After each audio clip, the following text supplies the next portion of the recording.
नमस्कार, स्वागत है दोस्तों। एनडीए में पड़ी है रार। चिराग पासवान ने पकड़ ली है राहुल अखिलेश की राह, किया है खुलकर समर्थन, फिर दिखाया एनडीए से अलग रुख। 5 सांसदों वाले चिराग पासवान यहाँ पे दोस्तों अब अलग रुख दिखा रहे हैं। वहीं दोस्तों एक तरफ हड़कंप मचा है सीएम नीतीश कुमार के ऐलान से। बीजेपी बहुमत से दूर क्या हुई मनमानी पे अड़े हैं सीएम नीतीश कुमार। बीजेपी के लिए चौतरफा चुनौतियां। दोस्तों जानिए इन्हीं सभी बड़ी खबरों को आगे विस्तार से, और भी मुख्य समाचार हैं, आप लोग बने रहिए साथ में। वहीं आप भी मानते हैं इंडिया गठबंधन दिन पर दिन मजबूत होता जा रहा है, एनडीए के सहयोगियों का रुझान इंडिया की तरफ है, तो लाइक कीजिएगा वीडियो को दोस्तों, समर्थन दर्ज करवाइएगा। चलिए दोस्तों पहली बड़ी खबर जानते हैं। एनडीए में पड़ी है रार। जी हाँ दोस्तों, आपको बताते चले एनडीए में कुछ भी ठीक नहीं है। वक्फ बोर्ड बिल पर यहाँ पे दोस्तों लगातार जेडीयू और टीडीपी अलग रुख अपनाए हुए हैं और यहाँ पे लगातार आंखें दिखा रहे। वहीं आप एनडीए के सहयोगी चिराग पासवान भी राहुल अखिलेश की इस मांग का खुलकर समर्थन करते नजर आ रहे हैं। केंद्र सरकार में मंत्री और लोक जनशक्ति पार्टी के राष्ट्रीय अध्यक्ष एक बार फिर एनडीए की विचारधारा से अलग नजर और यहाँ पे राय रखते नजर आ रहे हैं। उनका नजरिया बिल्कुल अलग है। वह इंडिया गठबंधन के साथ इस मामले में खड़े हैं। चिराग पासवान ने एक बार फिर जातिगत जनगणना पर अपनी स्थिति स्पष्ट करते हुए कहा कि हम चाहते हैं कि जातिगत जनगणना हो। ऐसा कहकर दोस्तों चिराग पासवान कांग्रेस नेता राहुल गांधी और सपा मुखिया अखिलेश यादव की उस मांग के समर्थन में खड़े हो गए जिसका झंडा दोनों नेताओं ने बीते लोकसभा चुनाव से उठा रखा है। बता दें कि इससे पहले भी चिराग पासवान जातिगत जनगणना को लेकर अपनी ऐसी ही राय रख चुके हैं, बल्कि बीते दिनों तो उन्होंने लेटरल एंट्री वाले मामले पर मुखर विरोध जताया था। दोस्तों देख सकते हैं एनडीए में रार फूट पड़ी है। एक तरफ वक्फ संशोधन विधेयक पर लगातार बीजेपी घिरती जा रही है, तो अब चिराग पासवान भी आंखें दिखाना शुरू कर चुके हैं।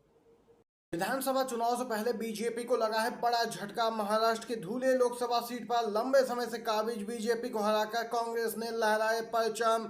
विधानसभा चुनाव में कड़े मुकाबले की उम्मीद। दोस्तों आपको बताते चले महाराष्ट्र में लोकसभा चुनाव को लेकर गहमा गहमी का माहौल है। इसी बीच खबर निकल के आई है 200 से ज्यादा बीजेपी कार्यकर्ताओं ने कांग्रेस पार्टी ज्वाइन की है। महाराष्ट्र में महाविकास अघाड़ी दिन पर दिन मजबूत होती जा रही है।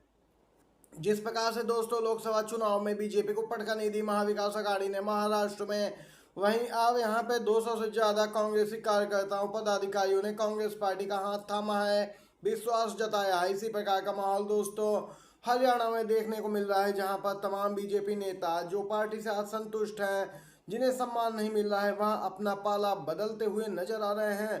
महाराष्ट्र में विधानसभा चुनाव होने हैं, जल्द ही तारीखों का ऐलान होगा। उससे पहले बीजेपी को बड़ा झटका लगा है। बीजेपी से लगातार दूरी बना रहे हैं सीएम नीतीश कुमार। बीजेपी बहुमत से दूर हुई तो मनमानी करने लगे हैं सीएम नीतीश। लिया ऐसा फैसला बिहार से लेकर दिल्ली तक हड़कंप। बिहार के सीएम नीतीश कुमार के एक ऐलान ने बीजेपी के माथे की सिकन बढ़ा दी है। दोस्तों दरअसल नीतीश की पार्टी जेडीयू ने यहाँ पे एक बड़ा ऐलान कर दिया है यूपी को लेकर। जेडीयू अब यूपी की राजनीति में एंट्री करने जा रही है। बताया जा रहा है सीएम नीतीश कुमार ने पार्टी नेताओं को यूपी में भी संगठन को मजबूत करने का निर्देश दिया है। दोस्तों उत्तर प्रदेश की राजनीति में जेडीयू के एंट्री करने के बाद अब एनडीए दुविधा में है। बिहार में तो एक साथ है, गठबंधन है, लेकिन यूपी में आना बीजेपी के लिए टेंशन बढ़ाने जैसा है। राज्य में 2027 में विधानसभा के चुनाव होंगे।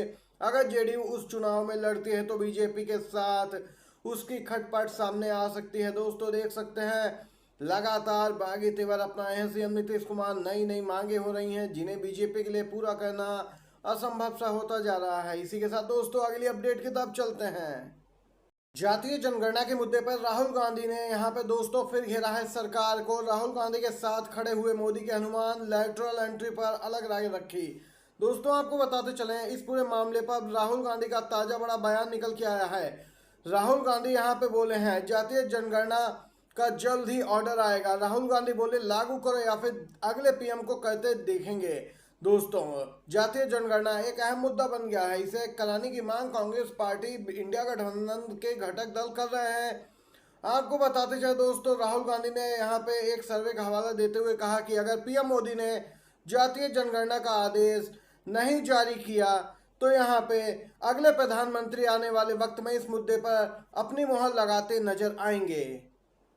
राहुल गांधी का बयान स्पष्ट दर्शा रहा है किसी भी समय बड़ा खेला हो सकता है। राहुल गांधी ने कहा कि अगला प्रधानमंत्री यानी दोस्तों इंडिया गठबंधन की सरकार बनते ही जातीय जनगणना का फैसला लिया जाएगा। बीजेपी तो इससे पल्ला झाड़ रही है। वहीं राहुल गांधी बोले कि हमारी सरकार आने पे त्वरित कार्रवाई की जाएगी और जातीय जनगणना सबसे पहला काम होगा जो इंडिया गठबंधन की सरकार कराएगी। किसी भी समय बड़ा खेला होने की बात कही है राहुल गांधी ने।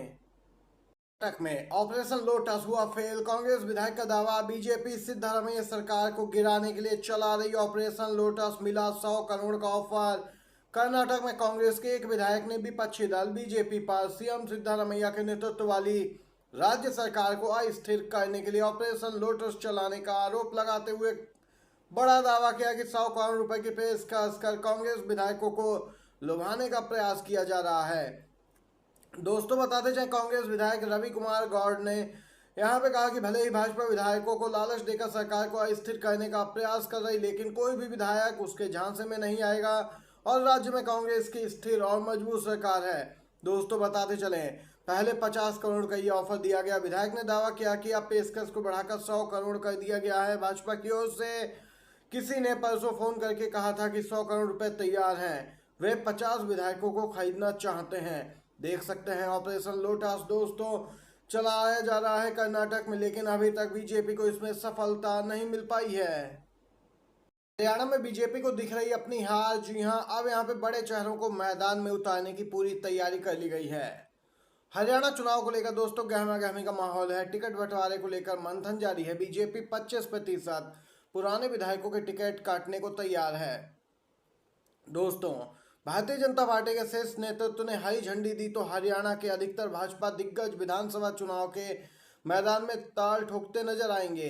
दोस्तों प्रदेश चुनाव समिति की 2 दिन चली बैठक में आम सहमति बनी कि राज्य में तीसरी बार भाजपा की सरकार बनाने और कांग्रेस को सत्ता में आने से रोकने के लिए पार्टी के प्रमुख नेताओं का विधानसभा चुनाव लड़ना जरूरी है।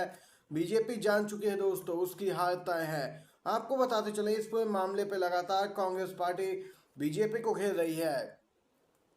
पूर्व मुख्यमंत्रियों को, केंद्रीय मंत्री जो वर्तमान में उन्हें और पूर्व सांसदों को भी विधानसभा चुनाव लड़वाने की तैयारी है। मनोहर लाल खट्टर केंद्रीय मंत्री हैं, पूर्व सीएम हैं, इन्हें भी चुनावी मैदान में उतारने की बीजेपी ने तैयारी की। इसी के साथ कृष्णपाल गुर्जर और राव इंद्रजीत के साथ सभी सांसद जो राज्यसभा सदस्य हैं या फिर लोकसभा के या फिर पूर्व सांसद हैं, उन्हें भी मैदान में उतारेगी बीजेपी। देख सकते हैं बीजेपी भाप चुकी है दोस्तों, किस प्रकार से यहाँ पे माहौल है, उसके खिलाफ जनता है और अब सत्ता में बने रहने के लिए बीजेपी एड़ी चोटी का दम लगाती दिख रही है हरियाणा में। यहाँ पे दोस्तों अभी तक इस पूरे मामले को लेकर जो ताज़ा अपडेट आई है उसके अनुसार फिलहाल हाईकमान की हरी झंडी का इंतजार किया जा रहा है। ये थी दोस्तों आज की सभी बड़ी खबरें, मुख्य समाचार। वीडियो अच्छा लगा हो आपको तो लाइक कीजिएगा। आप सभी का बहुत बहुत धन्यवाद। जय हिंद।